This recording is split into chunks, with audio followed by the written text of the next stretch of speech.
আসসালামু আলাইকুম ভাই ব্রাদার, কি অবস্থা? সবার কেমন আছে? আশা করি সবার সঙ্গে ভালো আছো। তো নিয়ে আসলাম ছোট্ট আরেকটি ভিডিও। চলো সবার নষ্ট না করে ভিডিও সম্পূর্ণ দেখে নেই।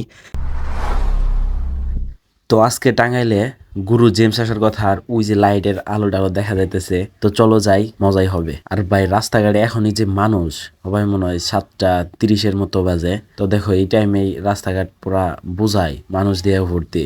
ভাই ঢুকার পরে যা দেখলাম, স্টেডিয়াম পুরা বুঝাই। ভাই দেখেন আশেপাশের অবস্থা, টাঙ্গাইলে এত মানুষ আসলো কই থেকে? কমসে কম 1 থেকে 1.5 লাখ মানুষ হবে। অবস্থাটা দেখেন, প্রত্যেক জনে ফ্লাশ জ্বালায়, কি একটা অবস্থা। চলেন সামনে যাই, এইভাবে কিছু দেখা যায় না।